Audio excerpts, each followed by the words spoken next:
विज्ञान विद्युत ग्रंथ में वाग ब्रह्ममयः सूर्यः इंद्रो अक्षरः, ये सबसे पहले इसकी जो आरंभिका है, उस आरंभिका में यह वाक्य उन्होंने लिखा है, वाग ब्रह्ममयः सूर्यः इंद्रो अक्षरः, ये लिखा है।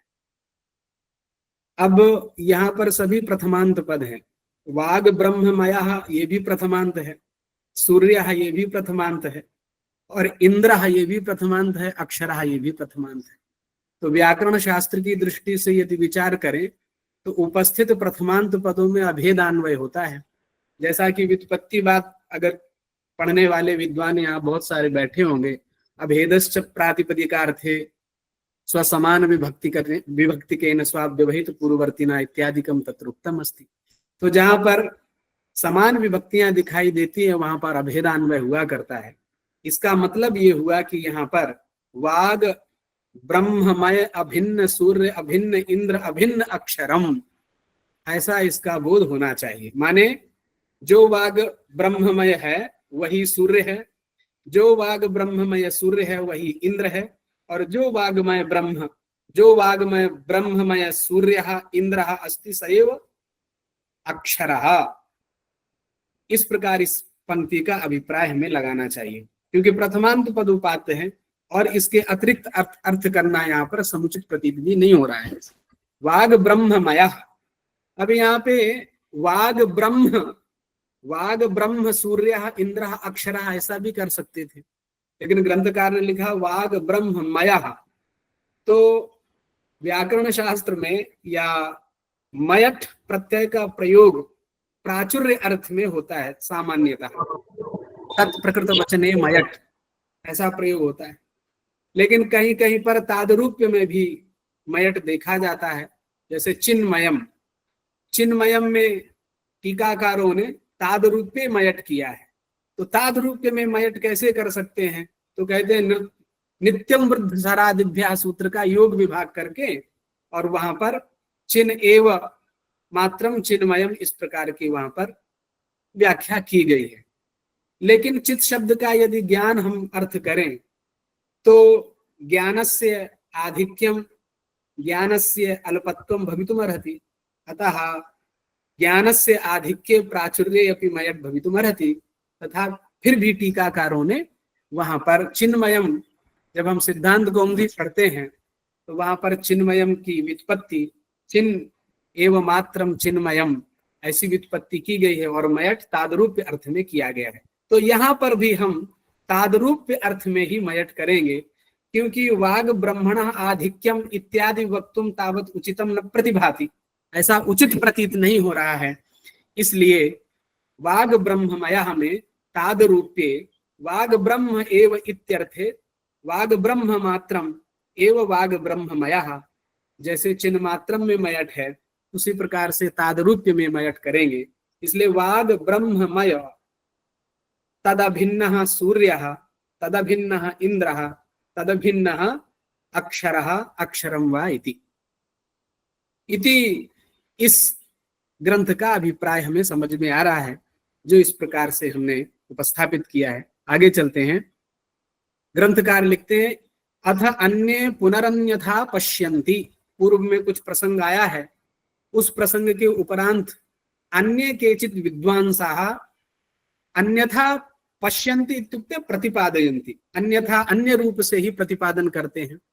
क्या प्रतिपादन करते हैं? अस्य वरुणस्य अंगरसेभ्यः अंगरसी, माने वरुणः कः अस्ति? कह रहे हैं वरुणस्य अंगरसेभ्यः अंगिरसः अंगिरसः अमी आदित्य यमा अग्नयः प्रादुर्भूताः इति।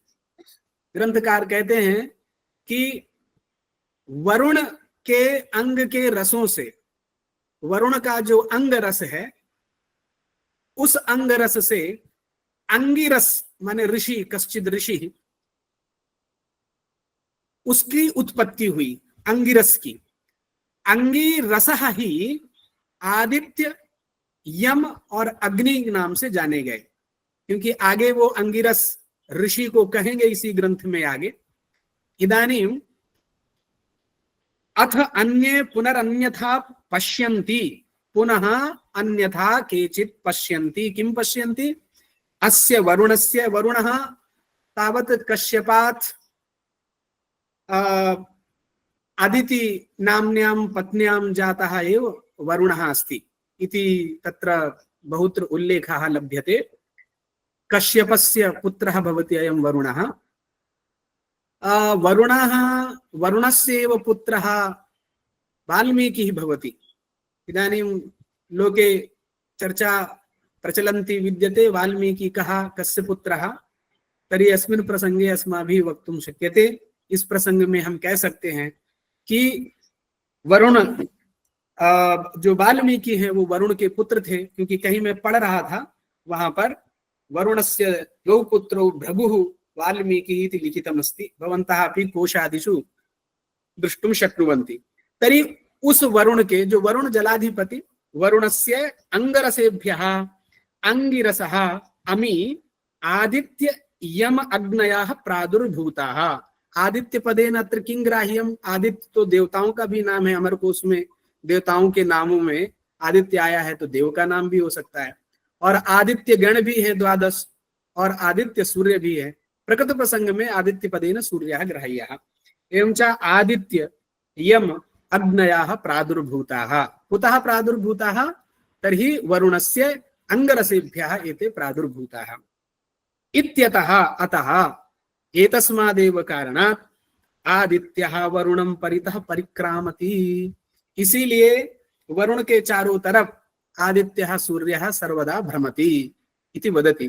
कुतः, किमर्थं भवति भ्रमति? ततः एव निर्गतः, अतः तम् एव परितः परिक्रामति इत्यर्थः।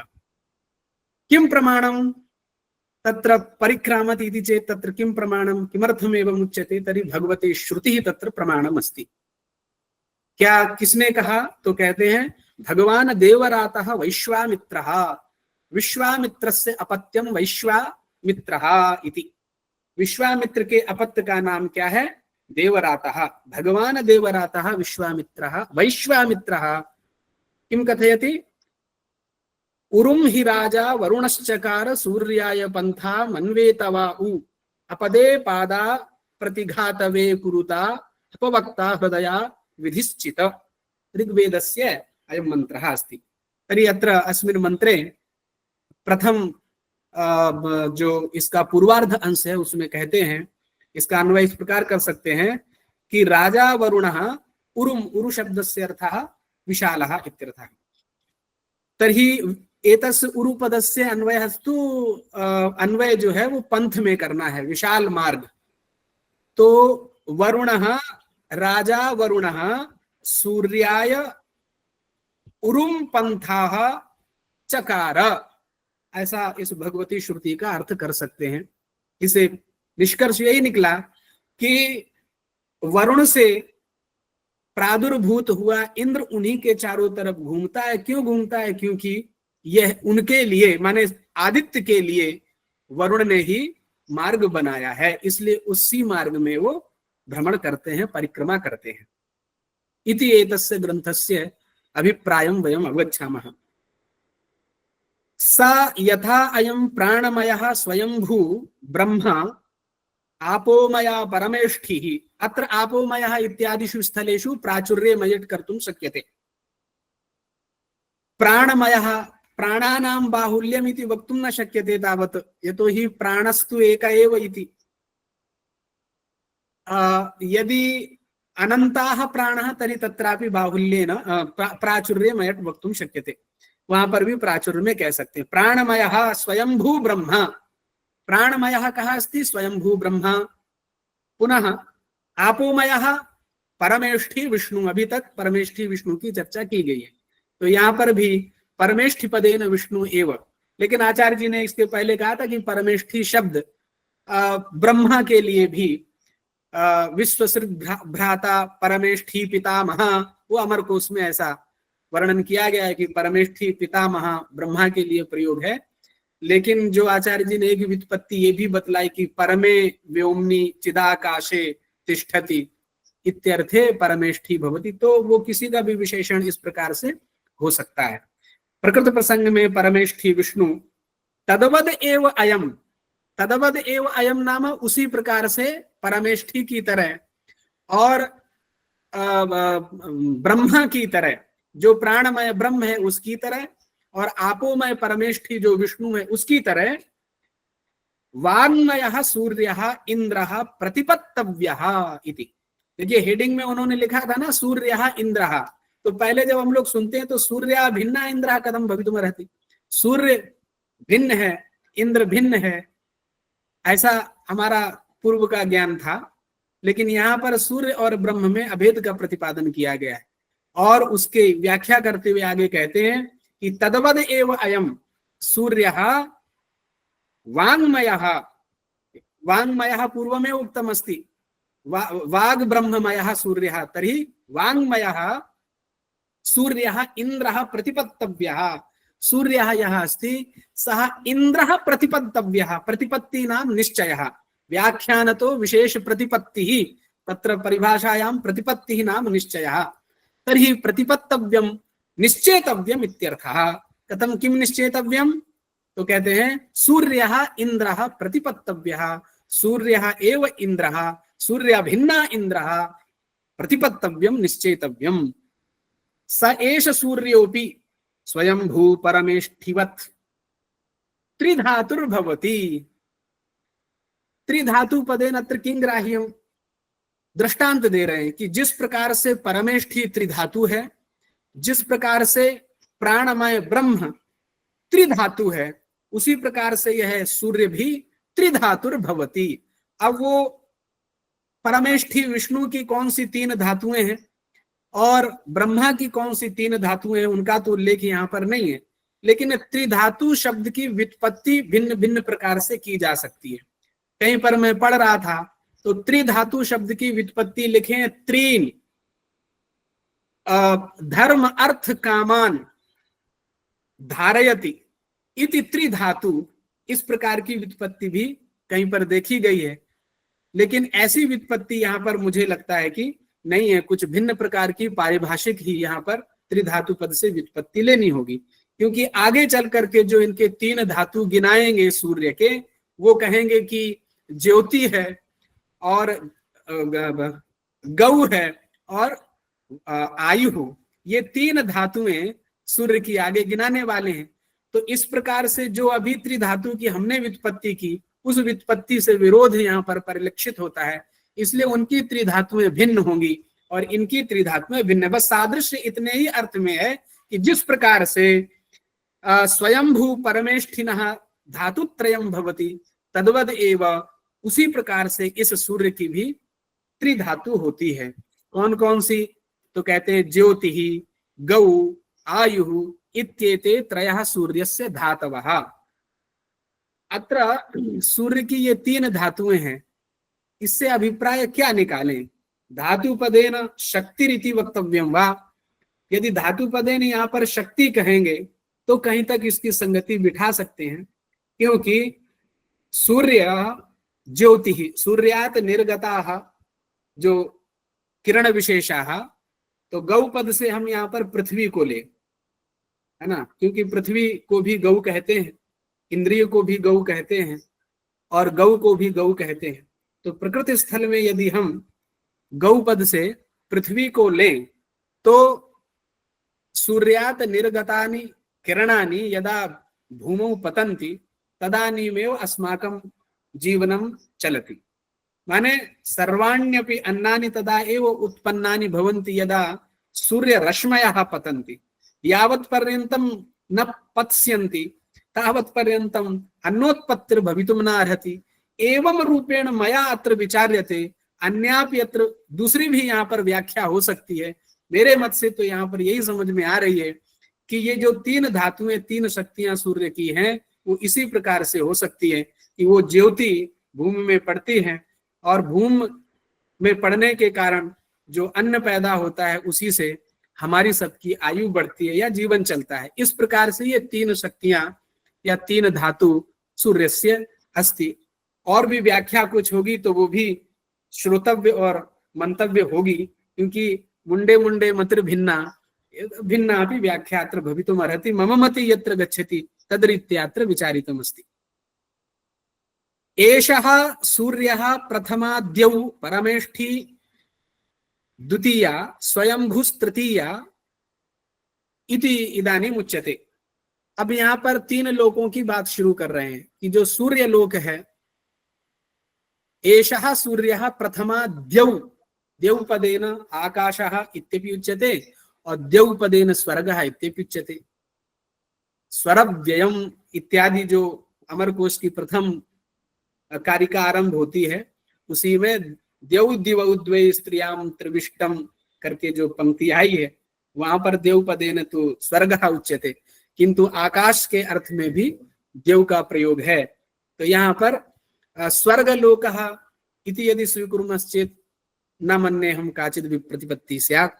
एषः सूर्यः प्रथमः द्यौलोकः, सूर्यस्य, सूर्यः माने यह सूर्य प्रथम द्युलोक है, और दूसरा जो परमेष्ठी लोक है, परमेष्ठी नामकः विष्णुलोकः वक्तुं शक्यते, क्योंकि परमेष्ठी का भी तो हमने विष्णु अर्थ किया है। तो सूर्यलोकः प्रथमः, परमेष्ठी द्वितीयः, परमेष्ठी लोकः विष्णुलोकः इति द्वितीयः, स्वयंभूस्तृतीया, स्वयंभू से हमने ब्रह्म लिया है तो ब्रह्मलोकः तृतीयः। एवं रीत्या इस प्रकार से यहाँ पर स्वर्गलोकः, विष्णुलोकः, ब्रह्मलोकः इति व्याख्यानम् अवगच्छामः। इति एतावत् यहाँ तक ग्रंथकार ने अपना मत बताया। अब यत्तु पद से किसी का मत रख रहे हैं। शास्त्रों की यह शैली होती है कि यत्तु पद से किसी दूसरे का मत रखते हैं। बहुत जगह जो शास्त्र पढ़ते हैं, यत्तु तेन उक्तम तन्ना, ऐसी करके ग्रंथों में पंक्तियां मिलती हैं। यत्तु तृतीयस्य अमितः दिवि सोमः आसीद इति परमेष्ठिनः एव तृतीयत्वम् आचक्षते तत् पृथ्वी सूर्ययोः अंतरालम अंतरिक्षम अपेक्षया इति संतोष्टव्यम। किसी के मत का उद्धरण करते हुए लिख रहे हैं, पहला तो उन्होंने बता दिया कि सूर्यलोकः, परमेष्ठी लोकः और ब्रह्मलोकः। ये तीसरा जो ब्रह्मलोक है उसके विषय में कहते हैं कि तृतीयस्य अमितः, अमितः इत्युक्ते अपरिच्छिन्नः, यस्य मापनम कर्तुं न शक्यते, वही है अमित। लोक में अमित नाम रखते हैं, परिच्छिन्न, यस्य परिमाणम कर्तुं न शक्यते, वही अमित है। तो अमितः कहा अस्ति सोमः, सोम का विशेषण है। तृतीयस्य अमितः दिवि सोमः दिवि पदेन अत्र आकाशः इत्यपि वक्तुं शक्यते अथवा स्वर्गे इत्यपि वक्तुं शक्यते, स्वर्गे अथवा आकाशे वा, तत्र भेदः मन्तव्यः। यत्तु तृतीयस्य अमितः सोमः आसीत्, तृतीयस्य तु स्वयंभू इत्युक्तम् अस्ति, किंतु किसी का मत है कि तृतीयस्य अपरिच्छिन्न सोमः आसीत् इति परमेष्ठिनः एव तृतीयत्वम् आचक्षते। तो जो परमेष्ठी द्वितीय कहा गया था वो तृतीय बन गया इस व्याख्या से। परमेष्ठिना एव तृतीयत्वम् आचक्षते, आचक्षते इत्युक्ते कथयन्ति। तत्तु पृथ्वी सूर्ययोः अंतरालम, पृथ्वी और सूर्य के अंतराल माने मध्य में, मध्य अंतरिक्षम अपेक्ष इति संतोष्टव्यम, अंतरिक्ष की अपेक्षा करके ही संतोष करना चाहिए, अन्यथा नहीं। ऐसा मानेंगे तभी ये तृतीय मत मान सकते हैं, अन्यथा हम नहीं मान पाएंगे, ऐसा ग्रंथकार कह रहे हैं। अंतरिक्षस्यापि द्विपदेन विवक्षितत्वात्, और अंतरिक्ष भी द्विपद से व्यवहृत है, वो तो कोश में ही कहा गया है कि अंतरिक्षम भंतारम इत्यादि, अंतरिक्षम अंतरिक्षस्यापि द्विपदेन विवक्षितत्वात्, द्विपद से अंतरिक्ष की भी विवक्षा की जाती है। सूर्यस्य रश्मिमंडलम प्रथमं विश्वरूपम, सूर्यस्य रश्मिमंडलम प्रथमं यदस्ति तद् विश्वरूपम अस्ति। परमेष्ठिनः परमेष्ठिमंडलम यदस्ति तद् द्वितीयम् अस्ति, तदेव सूर्यस्य एव अन्वयः करणीयः। सूर्यस्य रश्मिमंडलम प्रथमं विश्वरूपम, परमेष्ठिमंडलम द्वितीयम्, अत्रापि सूर्यस्य इति अन्वयः करणीयः। सूर्यस्य रश्मिमण्डलं प्रथमं विश्वरूपं, सूर्यस्य परमेष्ठिमण्डलं द्वितीयं, स्वयंभूमण्डलं तृतीयम् इत्येव एतत् त्रितयम् अथर्वणे श्रूयते। अथर्ववेद में ये तीन विश्व रूप दिखाई देते हैं, अर्थात स्वयंभू मंडल तीसरा ये भी विश्व रूप है, और परमेष्ठी मंडल दूसरा ये भी विश्व रूप है, और सूर्य की जो रश्मि मंडल है वो प्रथम विश्व रूप है।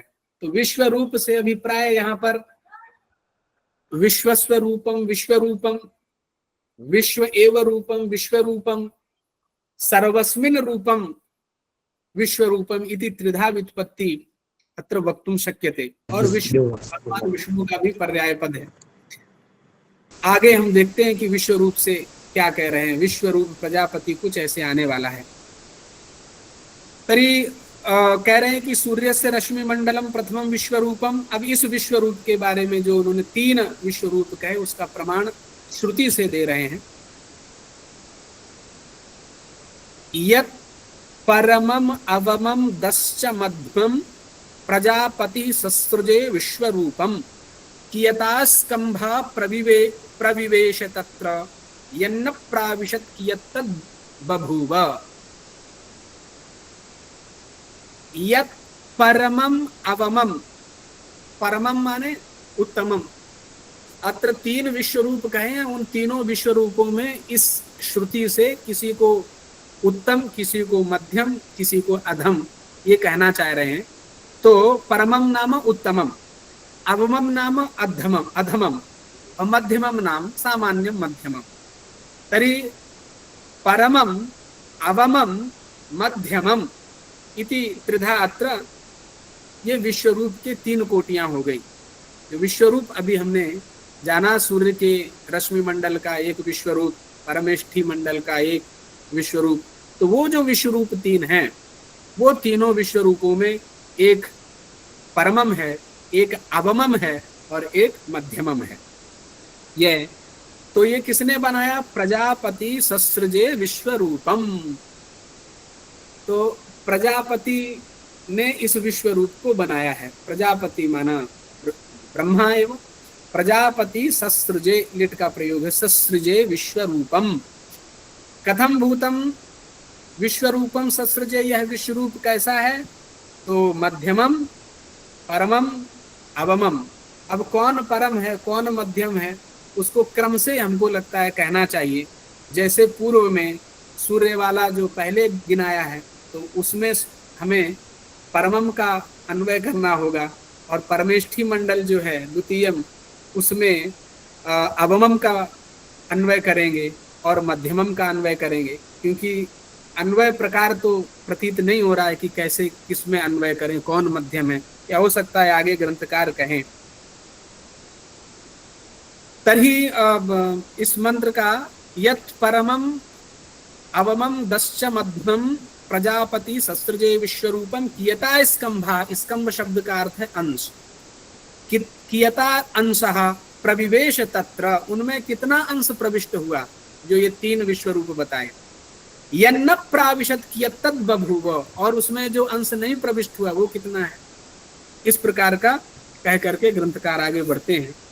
इतना इस ग्रंथ का सार क्या आया, माने सूर्य से अत्र स्वरूपम प्रतिपादितम अस्ति, सूर्य के ही महनीयता का प्रतिपादन यहाँ पर किया गया है। इस ग्रंथ से ये प्रतीत हो रहा है। आगे अन्नाद ब्रह्ममयी पृथ्वी अग्निरक्षरः, अन्वय पूर्वत ही करना है। अन्नाद, अन्नाद शब्द का अर्थ क्या करेंगे? अन्नम अत्ति इति अन्नादः, ऐसा हम अर्थ कर सकते हैं।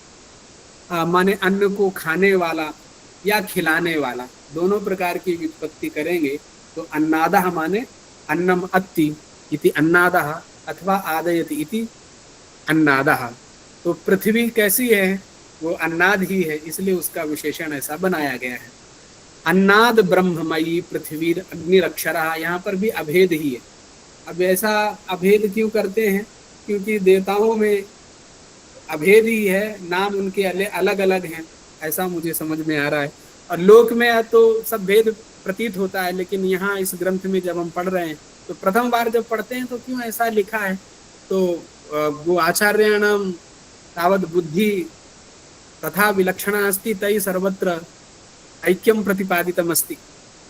अन्नाद ब्रह्ममयी पृथ्वी अग्निरक्षरः अथे एतम सूर्यम इंद्रम परितो अयम अग्नि परिक्रामति। इसके पहले सूर्य और इंद्र एक ही कह दिया गया है ना, सूर्य अभिन्न इंद्र है, इसलिए दोनों प्रवेश कर दी।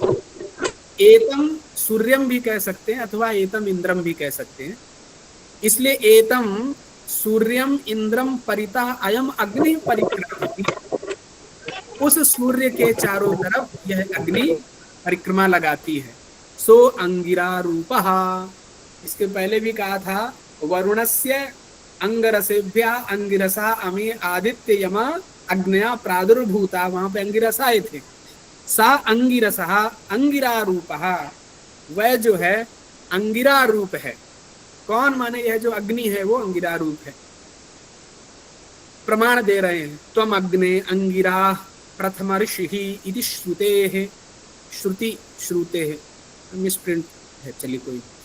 अग्निर्यम आदित्य इत्येतानि त्रीणि अंगिरसः रूपाणि, ठीक है। अंगिरस के ये तीन रूप हैं। कौन कौन, जो पहले ही आ चुका है इसके पहले कि वरुण अंगरसेभ्यः आदित्य यम अग्नयः प्रादुर्भूताः, तो अग्निर यम आदित्य इत्येतानि त्रीणि अंगिरसः रूपाणि, ठीक है। तम एतम अंगिरसः तम एतम अंगिरो अंगिरा, क्या लिख दिए, अंगिरामयम, ठीक है। तम एतम अंगिरामयम अग्निम पृथ्वी इत्याचक्षते, उसी अंगिरामय अग्नि को पृथ्वी भी कहा जाता है, इसीलिए ब्रह्ममयी पृथ्वी अग्नि ऐसा जो है हेडिंग में लिखा गया है। तो इस ग्रंथ से ये भी हमने जाना कि अंगिरामय अग्नि को पृथ्वी भी कहते हैं।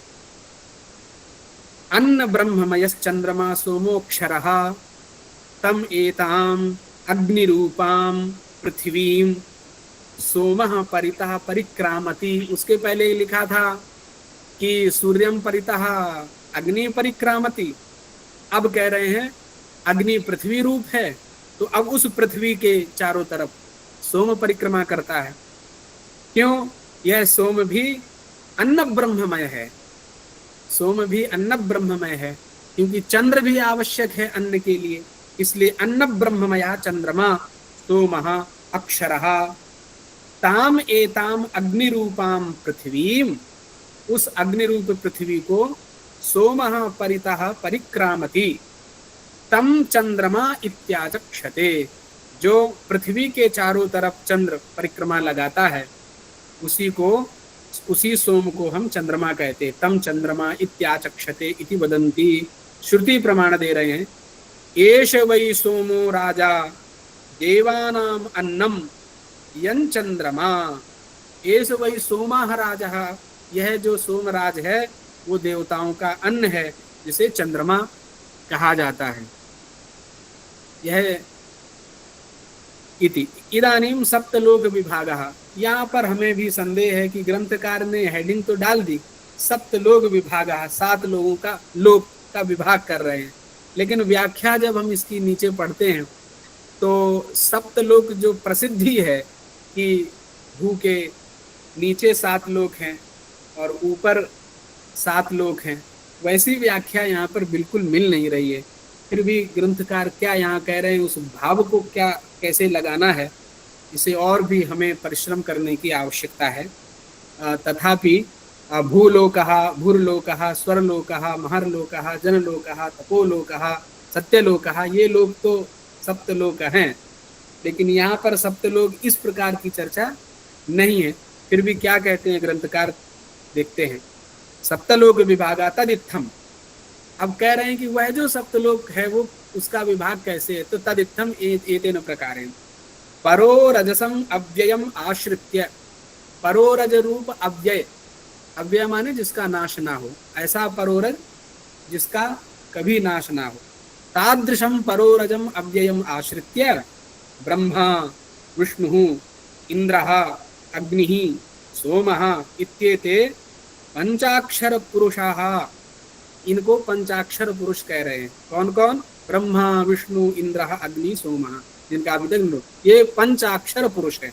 ये अक्षर पुरुष, इसके लिए पहले व्याख्या किए होंगे। अक्षर पुरुष के क्रम में ये 5 अक्षर पुरुष आए होंगे।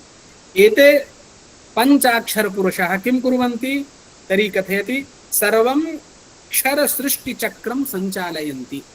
समग्र नश्वर सृष्टि चक्र का ये संचालन करते हैं। सर्वम क्षर सृष्टि चक्रम संचालयन्ति। कथम संचालयन्ति? तो लिखते हैं परिक्रममाणाः। ये जो पंच अक्षर पुरुषा हैं, ये परिक्रममाणाः माने परिक्रमा करते हुए, घूमते हुए क्षर सृष्टि चक्रम संचालयन्ति।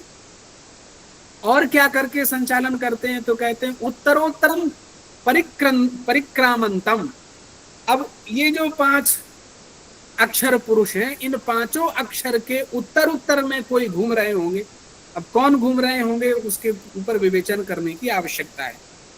कह रहे हैं कि ये जो 5 अक्षर पुरुष हैं, उत्तरोत्तरम परिक्रामंतम, उनके उत्तर उत्तर में परिक्रमा करने वालों की परिक्रमा करते हुए परिक्रममाणाः सर्वं क्षर सृष्टि चक्रम संचालयन्ति। ठीक है, कोई दिक्कत नहीं इसमें। एषु एषु स्वयंभुवः प्रजापते। एषु माने ये जो 5 हैं उनमें से, है ना, निर्धारण में सप्तमी। एषु स्वयंभुवः प्रजापतेः प्राणमयेन वाङ्मयेन वेदमयेन वा रश्मिमण्डलेन क्लिप्तम ब्रह्मानंदम सत्यम नाम उत्तमा लोका।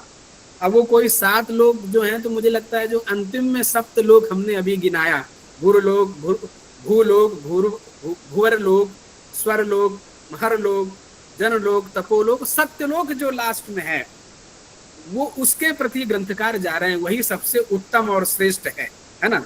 देखिए क्या कह रहे हैं। एषु स्वयंभुवः प्रजापतेः प्राणमयेन वाङ्मयेन वेदमयेन रश्मिमण्डलेन क्लिप्तम ब्रह्मानंदम। अत्र क्लिप्त पदार्थ, क्लिपु सामर्थ्य धातु है ना, तो क्लिप्त पदार्थ टीकाकार ने यहाँ पर निर्मितम ये अर्थ किया है। कर सकते हैं धातु नाम अनेकार्थत्वा। तो स्वयंभू प्रजापति से प्राणमयेन वाङ्मयेन वेदमयेन रश्मिमण्डलेन क्लिप्तम निश्चितम विनिर्मितम वा किम ब्रह्मानंदाख्यम सत्यम नाम उत्तमः लोकः। ये इस प्रकार का एक उत्तम लोक है जो प्रजापति के द्वारा क्लिप्त है, निर्मित है। तर्हि तत्र किं भवति? तस्मिन् सत्य उत्तमे लोके, उस सत्य उत्तम लोक में क्या हो रहा है? तत्र एतस्याः वाचः महोक्त महावृत यजुरग्नि भेदैः त्रैविध्यात्। तो उस जो सत्यलोक का त्रैविध्य प्रतिपादन कर रहे हैं। किस रूप से त्रैविध्य? तत्र माने उसमें, तत्र पदेन तत्र सर्वनाम्नः इदानीम् एतस्यैव परामर्शः उत्तम लोकस्य, क्योंकि समीपस्थस्यैव सर्वनाम्नः परामर्शः भवति। और तत्र से हम किसको लेंगे? तो ब्रह्मानंदम सत्यम नाम उत्तमो लोकः तत्र तस्मिन् उत्तमे लोके एतस्याः वाचः, इस वाणी का महोक्त, तत्र महोक्त शब्दार्थः कः भवितुमर्हति न हम जाने, शब्दकोशः द्रष्टव्यः। महोक्तः महाव्रत यजुः यजुर्वेदः अग्निः भेदैः त्रैविध्यात्, ये 3 प्रकार का है। कौन? वाणी। त्रैविध्यात् प्रधान भूत यजुः। अब इन जो महोक्त महाव्रत यजु अग्नि जो इन्होंने कहा, उनमें से जो यजु अग्नि है वो प्रधान भूत है। प्रधान भूत यजु संबंधेन तदानंदम तत्पदेन ब्रह्म पदार्थः। ये तो इसके पहले ब्रह्मानंद कहा है, तो तदानंदम नाम ब्रह्मानंदम स्थित गतिमत प्राणमयम परमाकाशम उच्यते। इसी को परमाकाश भी कहते हैं। तो ये परमाकाशम, आकाश शब्द तो पुल्लिंग में है आकाशः, लेकिन परमाकाशम उच्यते नपुंसक लिंग प्रयोग कर रहे हैं। तो ऐसा नहीं है, आकाश शब्द नपुंसक लिंग में भी होता है। तर्क संग्रह पढ़ते होंगे तो वहाँ शब्द गुणकम आकाशम ऐसा लिखा रहता है, इसलिए अयम शब्दः नपुंसक लिंगेपि अस्ति, अतः दिक्कत नहीं है। परमाकाशम उच्यते, तो परमाकाश कौन बन गया? तो जो प्रधानभूत यजु के संबंध से तदानंदम स्थित गतिमत प्राणमयम, स्थित सत्ता, गति माने चलायमान, ऐसा जो प्राणमयम है वो परमाकाशम इत्युच्यते। तो अभी हमें वो परमाकाश में ले गए, माने जो उत्तम नाम लोक है वही परम लोक है, वही परमाकाश इति उच्यते। अथ परमेष्ठिनः प्रजापतेर अर्थ अथर्वमयेन, अब जैसा इस अभी व्याख्या की गई उसी प्रकार की व्याख्या आगे भी कर रहे हैं। पदार्थ एक जैसे हैं, बस शब्द अलग अलग हैं। अथ परमेष्ठिनः प्रजापतेः, वहां पर स्वयंभुवः प्रजापते था, यहाँ पर परमेष्ठिनः प्रजापतेः। अथर्वमयेन, वहां पर केवल वेदमयेन कहा था। अथर्वमयेन रश्मिमंडलेन, पहले भी रश्मि मंडल आया, रश्मि मंडलेन क्लिप्तम ब्रह्मानंदम जनम नाम मध्यमो लोकः। अब इस मध्यम लोक की चर्चा कर रहे हैं, उत्तम लोक की चर्चा हो गई, मध्यम लोकः कथम अस्ति। तो इसके पहले भी जो उन्होंने विश्व रूप में अवम परमम मध्यमम कहा था, उसी प्रकार से यहाँ भी व्याख्या कर रहे हैं। अथ परमेष्ठिनः प्रजापतेर अर्थमय अथर्वमयेन रश्मिमंडलेन क्लिप्तम ब्रह्मानंदम, यहाँ पर भी क्लिप्त पदार्थः उत्पन्नम प्रादुर्भूतम, ब्रह्मानंदम जनम, वहां पर ब्रह्मानंद थे केवल, यहाँ पर ब्रह्मानंद का विशेष नाम है जनम, माने जन नामक, जन नामक कोई मध्यम लोक है। ये किसने पैदा किया? तो परमेष्ठिना प्रजापति से ही अथर्वमयेन रश्मिमंडलेन क्लिप्त हुआ है ये। और जो पहले हम लोग पढ़ रहे थे वो प्राणमयेन वांगमयेन रश्मिमंडलेन क्लिप्त था, वो भी ब्रह्मानंद था, लेकिन सत्य नाम का वो उत्तम लोक था, और ये जगन नाम का मध्यम लोक है। तो इसकी उत्पत्ति परमेष्ठिना प्रजापते है और उसकी उत्पत्ति स्वयंभुवः प्रजापते है। तो यहाँ पर परमेष्ठी विशेषण प्रजापति का भी बना दिया है, वहां पर स्वयंभू विशेषण बनाया, लेकिन प्रजापति, स्वयंभू, परमेष्ठी ये सभी एक ही है। तत्र लोकिनः अथर्वणः आपः आपो वायु सोम भेदैस्त्रैविध्यात् प्रधानभूतानाम् अपां संबंधेन तदानंदम समुद्रः इत्युच्यते। ये तीसरा परमाकाश, इसके पहले उन्होंने क्या कहा था? परमाकाशः उच्यते, ये तदानंद जो है वो समुद्रः इत्युच्यते। ठीक है, तो इसकी उत्पत्ति कैसे है? जैसे वहां पर उन्होंने कहा कि त्रैविध्य प्रतिपादन किए थे, उस त्रैविध्य में उन्होंने महोक्त, महाव्रत, यजुरग्नि, उनमें जो प्रधान था यजुरग्नि, उस संबंध से जो आनंद तदानंद है माने ब्रह्मानंद है, वो परमाकाश था। यहाँ पर इन्होंने क्या कहा? आपः वायु सोम भेदई त्रैविध्यात्, यहाँ पर जो तीन भेद उन्होंने बताए वो जल, वायु और चंद्र। आपः वायु सोम भेदई त्रैविध्यात् प्रधान भूतानाम, अब इनमें कौन प्रधान है? वहां पर पहले प्रधान तो उन्होंने यजु को कहा था, यहाँ पर प्रधान अपाम, अपः पवित्रम परमम पृथिव्याम, तो उसकी तो महिमा है ही। प्रधान भूतानाम अपाम संबंधेन तदानंदम तत्पदेन, यहाँ पर भी ब्रह्मानंद, ब्रह्मानंदम समुद्रः इत्युच्यते। ठीक है, आकाश की चर्चा हो गई, समुद्र की हो गई। वायुश्च अयम समुद्रः, और उसमें विशेषण भी बता रहे हैं, अयम समुद्रः वायोः, वायु का यह समुद्र है। ठीक है, वायोश्च अयम समुद्रः तत्र एतासाम अपाम क्यों ऐसा कह रहे हैं कि वायु का यह समुद्र है?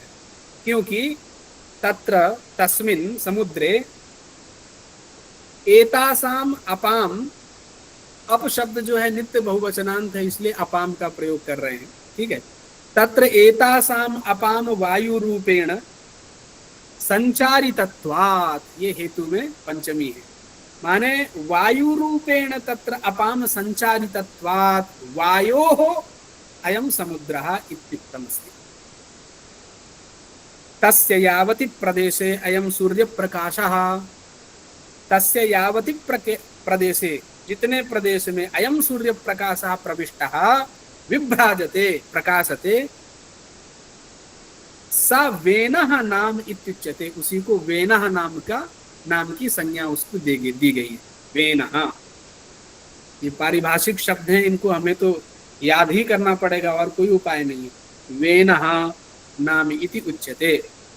ततः ऊर्ध्वमयम् अंधकारः अति निविडः यमः, यमो क्या है, यमोत मूर्ध्वं परितः, ऊर्ध्वं परितः यमस्तम ऊर्ध्वं परितः पश्यामः, ये लिख रहे हैं।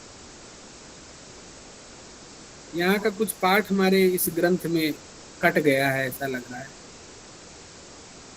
ठीक है, वो आगे उसी प्रकार की व्याख्या है, फिर वही लिख रहे हैं। रश्मि मंडलेन कृप्तम ब्रह्मानंदम स्वर्गो नाम प्रथमो लोकः। इसके पहले उन्होंने लोक एक बताया था, आकाशः उत्तमालोकः, मध्यमालोकः, और ये ब्रह्मानंद स्वर्गो नाम प्रथमालोकः। तो प्रथम लोक, मध्यम लोक और उत्तम लोक, इस प्रकार से 3 लोकों की चर्चा हो गई। तत्र लौकिनाम देवानाम वसु रुद्र आदित्य भेदई त्रैविध्यात्, पूर्वदेव व्याख्या। प्रधान भूताद, उनमें से प्रधान भूत आदित्य हुए, आदित्य संबंधेन तदानंदम तेजोमयम हिरण्यमयम वैश्य देव्यम उच्यते। तो ये वैश्व देवी नाम का चौथा आ गया ना, हाँ 4 हो गए। ता एते स्वर्गादयः प्रथम मध्यम उत्तमास्त्रयो लोकाः, इस प्रकार से 3 लोक हो गए, आगे 7 लोगों की हो सकती चर्चा आ जाए। तत्र, अब यहाँ फिर से हमारे पास जो PDF है उसमें ये कट गया है यहाँ का ग्रंथ। उक्तम चा हिरण्यमये परे कोशे विरजम ब्रह्म निष्कलम तच्छुभ्रम ज्योतिषाम ज्योतिराहुर उपासते मृतम हिरण्यमयेन पात्रेण सत्यस्यापि हितं मुखम तत्त्वं पूषन् अपावृणुः सत्यधर्माय दृष्टये। अत्यंत प्रसिद्ध उपनिषद वाक्य है। इसकी व्याख्या सभी दार्शनिक अपने अपने मत से करते हैं, लेकिन प्रसिद्ध अर्थ तो यही है कि हिरण्यमय पात्र से सत्यमुख ढका हुआ है, और पूषण माने सूर्य, हे सूर्य उसे आप अपावृत कर दीजिए, उसे अनाच्छादित कर दीजिए इति।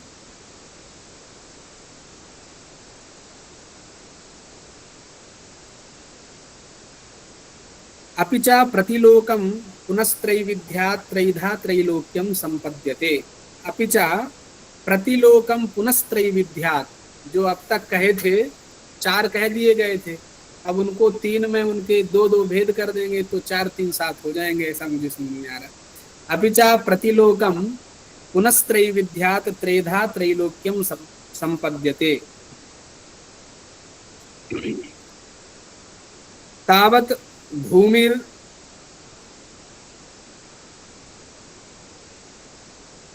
भूमिर्याम अधितिष्ठामः सा पृथ्वी, याम अधितिष्ठामः, तो अधिपूर्वक स्था धातु से कर्म संज्ञा होती है।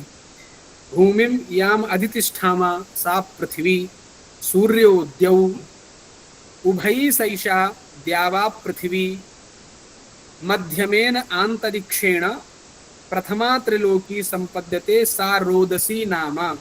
उसका रोदसी नाम है।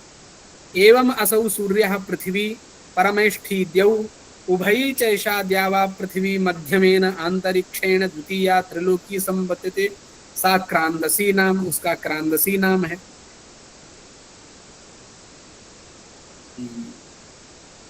अथ एवं असौ परमेष्ठी पृथिवी स्वयंभूर्दौ उभयी च असौ द्यावा पृथिवी मध्यमेन आंतरिक्षेण तृतीया त्रिलोकी संबध्यते, सा संयति नाम, रोदसी क्रंदसी संयति। अच्छे नाम है। हम ये नाम जो है लोक में बच्चियों के रख सकते हैं, लेकिन रोदसी ये यहाँ पर वो व्युत्पत्ति लव्य अर्थ नहीं लेना होगा। तिस्रा पृथिव्याः त्रीणि अंतरिक्षाणि,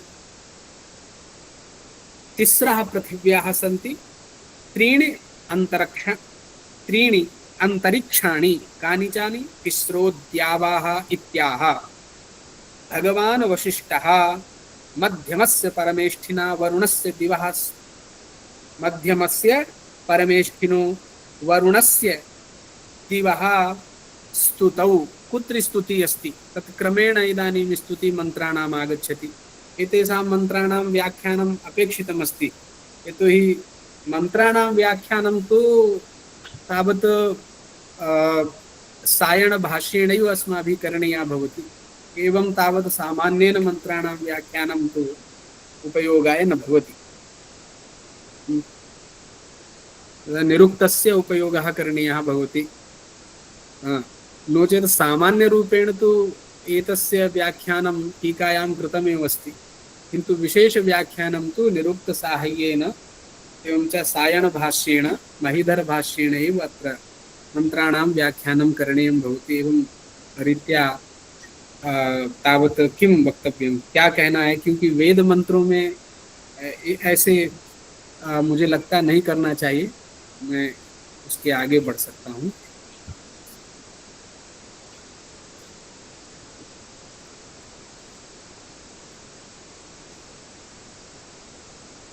समयः अस्ति किल इदानीम्, अथवा सर कालः अतिक्रान्तः इति अहं भावयामि। समाहार किया जाए। जी, तो ठीक ही है। आगे तो केवल मंत्रों को ही उन्होंने रखा है, तो इन मंत्रों की व्याख्या तो वो माने शास्त्रीय पद्धति से होनी चाहिए।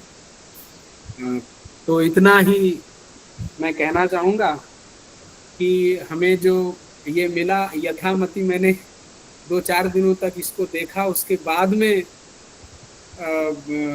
आचार्यों से भी मैंने चर्चा की, जो हमारे श्रेष्ठ आचार्य हैं, कि यहाँ पे इस प्रकार से ग्रंथ है, इसको कैसे लगाएंगे। तो कई वैदिकों से भी चर्चा की। तो चूँकि आप लोग भी पढ़ते हैं, हम भी पढ़ते हैं, भले ही अध्यापक हैं, लेकिन पढ़ने की अभी भी रुचि है। दूसरे लोगों से पूछते रहते हैं, पढ़ते रहते हैं, संशय जहाँ पर होता है। तो अब किसी के पास समय नहीं है। सब लोग जो है इतना व्यस्त हो चुके हैं कि शास्त्र को बताने के लिए ग्रंथ की पंक्ति को एकदम स्फुट रूप से प्रतिपादन करने के लिए समय बचा नहीं है लोगों के पास में।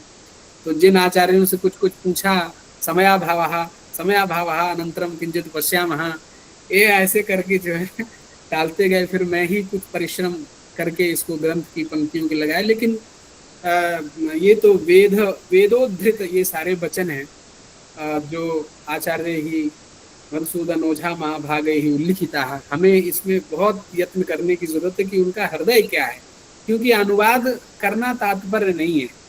यहाँ इस ग्रंथ का जो हिंदी में लिखा है वो सिर्फ अनुवाद मात्र है। जहाँ पर परमेष्ठिना है तो षष्ठी विभक्ति का चिन्ह का होता है, उसको का लगा दिया है। जहाँ पर को होता है वहाँ को लगा हुआ है। एतावता हमारी इष्ट सिद्धि तो नहीं हो रही है, क्योंकि उतना तो अर्थ हम लोग समझ लेते हैं। हमें और उसके आगे की आवश्यकता है। मुझे लगता है ये गोष्ठी इसीलिए की गई है कि और विद्वान आए और इन पदार्थों को और स्फुरण करें कि क्या भाव है, क्योंकि अनुवाद मात्र करना तो प्रयोजन नहीं है, जो हम भी समझ पा रहे हैं, आप भी सब समझ रहे हैं। लेकिन फिर भी बहुत आप लोग इस तरह के कार्यक्रम से जो उनके हृदय हैं मधुसूदन महाभाग के, उन हृदयों को किसी भी प्रकार से स्फुट कराना चाहते हैं। और भगवत कृपा रहेगी तो आगे चल कर के ये जरूर स्फुट होंगे, क्योंकि यत्न कभी व्यर्थ नहीं जाता है। और ये उनके जो अभिप्राय हैं वो हम सबके सामने आएंगे, क्योंकि गोष्ठी के माध्यम से ही तो हम किसी निष्कर्ष को प्राप्त कर पाते हैं, विचार के माध्यम से निष्कर्ष को प्राप्त कर पाते हैं। और जिसकी जैसी मति है वो अपने अपने मति के अनुसार व्याख्यान करते हैं। और हमें सभी की मतियाँ आदरणीय है, लेकिन वो शास्त्र सम्मत होनी चाहिए, तो हमें वो मति स्वीकार है। अगर शास्त्र विरुद्ध मति है तो हमें वो स्वीकार नहीं है।